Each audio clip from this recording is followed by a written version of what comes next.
Salam sejahtera bagi kita sekalian, saudara-saudara. Kiranya Roh Kudus terus-menerus menolong saya dan juga saudara-saudara untuk hidup sebagai manusia rohani. Manusia rohani itu sebutan bagi orang-orang yang dipimpin Roh Kudus untuk menaati firman-Nya, untuk menaati Kristus. Dalam kehidupan bersama ini, Kristus sudah menunjukkan jalan atau cara kepada kita dalam memelihara damai sejahtera. Jalan itu berbunyi begini: apabila saudaramu berbuat dosa, tegurlah dia di bawah 4 mata. Jika ia mendengarkan nasihatmu, engkau telah mendapatkannya kembali. Matius 18 ayat 15. Yang jelas-jelas berbuat dosa saja, cara yang diberikan Kristus untuk manusia rohani adalah dengan menegur di bawah 4 mata. Ini yang jelas-jelas berdosa, jelas-jelas melanggar hukum Allah saja, caranya adalah menegur di bawah 4 mata. Nah, apalagi kalau belum jelas atau belum terang apa yang dilanggar. Iya kan? Mari kita tetap hidup di jalannya Allah. Jangan menjadi bingung dengan fenomena yang terjadi. Walaupun badai dan ombak bergulung-gulung dalam kehidupan kita, untuk menghadapi badai kehidupan, supaya tetap tenang, supaya tetap di jalannya Allah, maka sekarang mari kita bersama-sama untuk bersaat teduh. Kiranya Roh Kudus menolong kita sekalian, sebab semakin salehnya kita hidup, iblis semakin gencar menuduh atau mendakwa kita, sebagaimana iblis telah menuduh Ayub dan menuduh atau mendakwa Tuhan kita Yesus Kristus. Saat teduh kita hari ini dari Kisah Para Rasul 9 ayat 4, firman Tuhan berkata demikian: ia rebah ke tanah, dan kedengaranlah olehnya suatu suara yang berkata kepadanya, Saulus, Saulus, mengapa engkau menganiaya aku? Ia rebah ke tanah. Ia rebah ke tanah. Siapa ia ini? Dia ini adalah Saulus, yang kemudian hari lebih dikenal dengan Rasul Paulus. Peristiwa yang dicatat dalam Kisah Rasul 9 ini adalah peristiwa tentang pertobatan Saulus.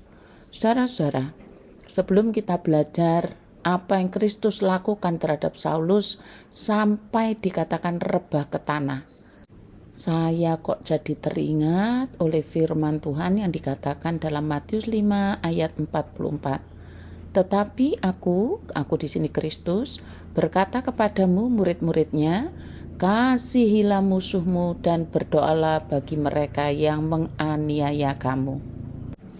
Saulus yang dikisahkan dalam Kisah Para Rasul pasal 9 ini adalah seorang pemimpin, seorang Farisi yang disebut-sebut sebagai Rabi Saul, yang sangat ketat menjalankan hukum Taurat, termasuk 613 perintah-perintah di dalamnya. Saulus juga adalah orang sangat giat, sangat semangat membela jalan Allah menurut pemahamannya. Giatnya membela jalan Allah itu ternyata ditunjukkan dengan menganiaya orang-orang Kristen atau para pengikut Yesus. Semakin besar penganiayaan terhadap orang Kristen karena mengikut Kristus, semakin luas juga perkabaran Injil di mana-mana. Rabi Saul ini, saudara, memimpin banyak orang Yahudi yang sepaham dengannya untuk menganiaya, menyeret para pengikut Kristus, tidak peduli laki-laki atau perempuan, bahkan anak-anak.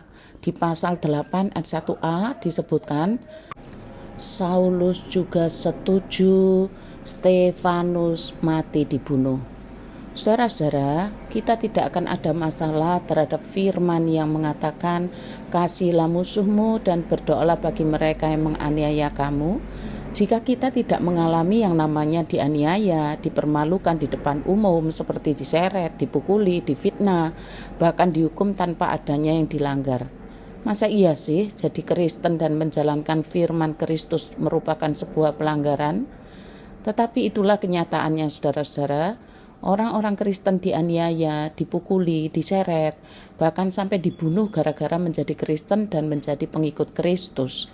Dan sebagai pengikut Kristus wajib hukumnya untuk menjalankan hukum Kristus walaupun ada peperangan di batin. Tentu Kristus mempunyai tujuan dan maksud dengan memberikan hukum yang tidak mudah dijalankan oleh manusia duniawi, yaitu kasihilah musuhmu dan berdoalah bagi mereka yang menganiaya kamu.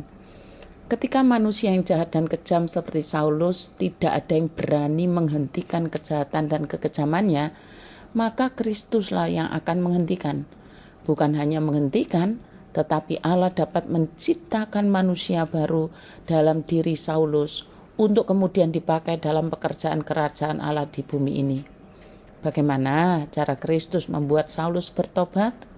Pertama, kekejaman dan kejahatan manusia itu ibarat anggur dalam sebuah cawan. Bukannya anggur kejahatan atau kekejaman itu makin habis, tetapi makin penuh sampai meluber keluar. Beginilah kata-kata Alkitab terhadap keadaan jahat dan kejamnya hati manusia, yaitu Saulus.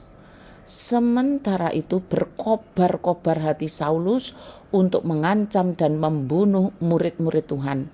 Makin berkobar-kobar. Nah, ini yang digambarkan dengan anggur dalam cawan sampai meluber.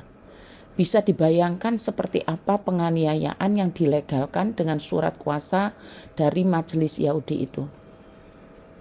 Jika seseorang yang hatinya jahat atau kejam makin menjadi-jadi, seperti anggur dalam cawan yang meluber keluar, sebenarnya ada dua.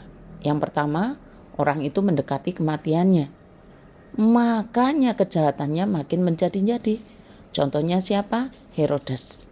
Kedua, jika kejahatannya makin menjadi-jadi seperti anggur yang meluber keluar dari cawan, maka artinya sudah tiba saatnya Kristus yang hentikan dengan caranya, bukan lagi dengan cara manusia. Nah, Saulus ini termasuk yang kedua. Kejahatannya makin menjadi-jadi sampai dia puas dengan jahatannya. Maka sebenarnya sudah waktunya Kristus bertindak dengan caranya. Tidak perlu pakai pedang, tidak perlu pakai senjata, tidak perlu pakai cambuk, tidak perlu pakai balas dendam. Kristus yang di sorga malah memberikan terang atau cahaya dari langit. Yang ditulis begini, tiba-tiba cahaya memancar dari langit mengelilingi dia, mengelilingi Saulus. Kristus cukup kirimkan cahaya saja, sudah rebah Saulus. Kegarangan dan kekejamannya tidak ada artinya. Itu baru ketemu cahaya dari langit. Enggak usah ketemu penciptanya terang atau cahaya. Ketemu ciptaannya saja sudah rebah. Dalam bahasa Inggrisnya ngeletek kan saudara. Semakin lama semakin jahat, semakin berkobar-kobar untuk mengancam, membunuh, bahkan menyeret orang-orang Kristen.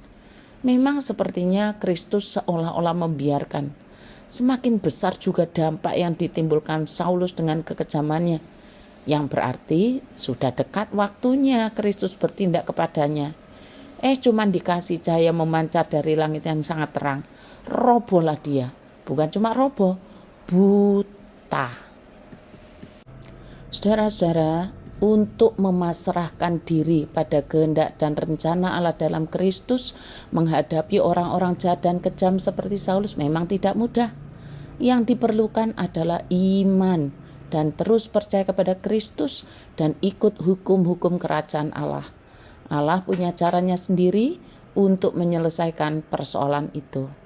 Yang kedua, setelah Saulus rebah ke tanah, ia mendengar suara begini. Ia rebah ke tanah dan kedengaranlah olehnya suatu suara yang berkata kepadanya, Saulus, Saulus, mengapa engkau menganiaya aku? Aku di situ adalah Yesus Kristus yang secara tubuh telah naik ke sorga. Yesus Kristus berkata dalam suara yang terdengar, Saulus, Saulus, mengapa engkau menganiaya aku? Mari kita perhatikan baik-baik. Yesus mengatakan mengapa Saulus menganiaya Tuhan Yesus. Padahal tubuh manusia Yesus sudah naik ke sorga. Apa yang dimaksudkan Tuhan Yesus? Ternyata yang dimaksudkan itu begini. Rabi Saul ini kan menganiaya orang-orang Kristen, yang artinya pengikut Kristus. Nah, pengikut Kristus ini disebut tubuh Kristus. Jadi siapa yang menganiaya pengikut Kristus, maka sama artinya dengan menganiaya Kristus sendiri. Siapa yang menganiaya pengikut Kristus, maka orang itu berhadapan dengan Kristus dan Allah punya cara untuk menyelesaikannya. Tuhan membalikkan dengan cara memakai penganiaya sebagai alatnya dalam wadah manusia baru. Kiranya Roh Kudus menolong kita untuk hidup dalam hukum Allah. Kasihilah musuhmu dan berdoalah bagi mereka yang menganiaya kamu. Selamat beraktivitas, Tuhan Yesus memberkati.